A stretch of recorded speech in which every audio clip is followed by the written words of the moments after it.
What if the very thing you've been running from is the thing God chose you to change? Moses didn't think he was special. He didn't feel ready. But one ordinary day, God showed up in the middle of the desert, through a burning bush that would change everything. Moses wasn't living like a hero. He was a man running from his past, from mistakes he wished he could forget. Once a prince in Egypt, now he's out in the wilderness, herding sheep for his father-in-law. Day after day, the same routine. Hot sun, dry sand, silence. Moses probably thought his best days were behind him. He was a fugitive, hiding in the wastelands of Midian, far from the power and prestige he once knew. His life had become a quiet cycle of survival, leading flocks to pasture, finding water, and moving on. The grand destiny he might have once imagined was now just a distant, faded memory. He was simply existing, each day blending into the next under the relentless desert sky, defined not by who he was, but by who he used to be. The quiet rhythm of this shepherd's life was a world away from the noise of the Egyptian court, a self-imposed exile he likely believed was permanent.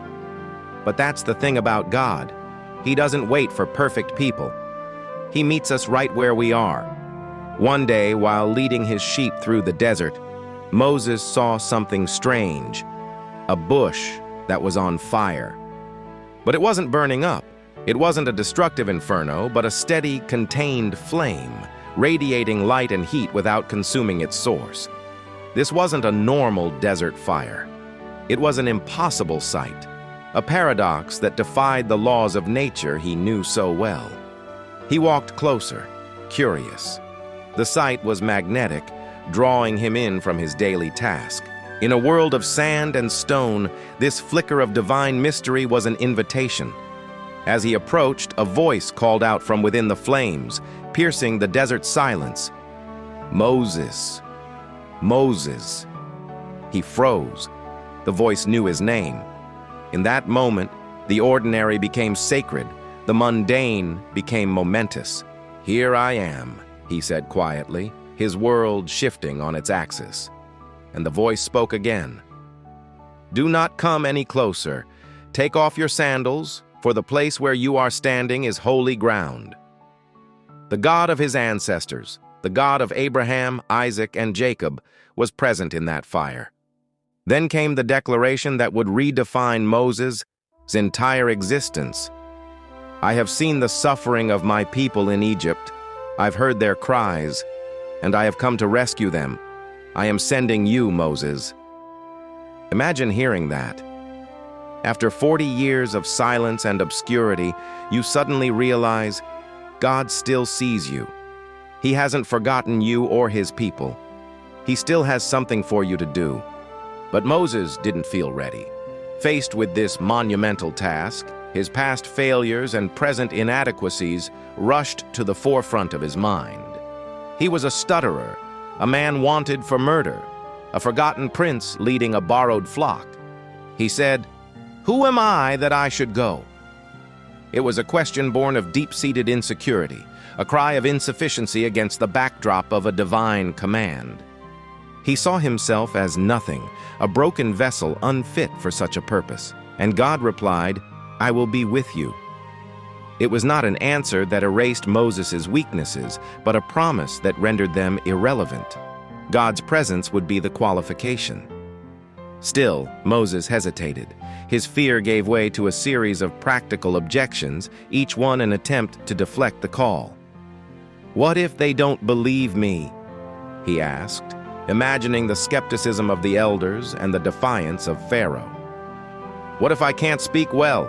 he stammered, pointing to his own limitations. For every excuse Moses offered, God provided an answer, a sign, a provision. He gave Moses signs to perform and promised that his brother Aaron would be his mouthpiece.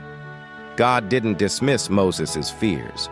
He met each one with a demonstration of his own power and faithfulness, showing that the mission's success depended not on Moses' ability, but on God's omnipotence.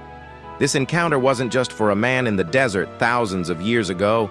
It's a story that echoes into our own lives. How many of us feel like we're in our own wilderness, running from a past we can't change, convinced our best days are behind us?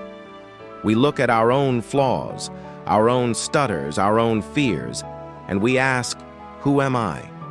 And just like with Moses, God shows up in the middle of our ordinary lives. He calls us from our own burning bushes, those moments of clarity and conviction that can be ignored. He sees our potential not for what we are, but for who He created us to be. The call to Moses is a call to us, to take off our shoes, to recognize the holy ground right in front of us, and to trust that the God who calls us is the same God who says, "I will be with you."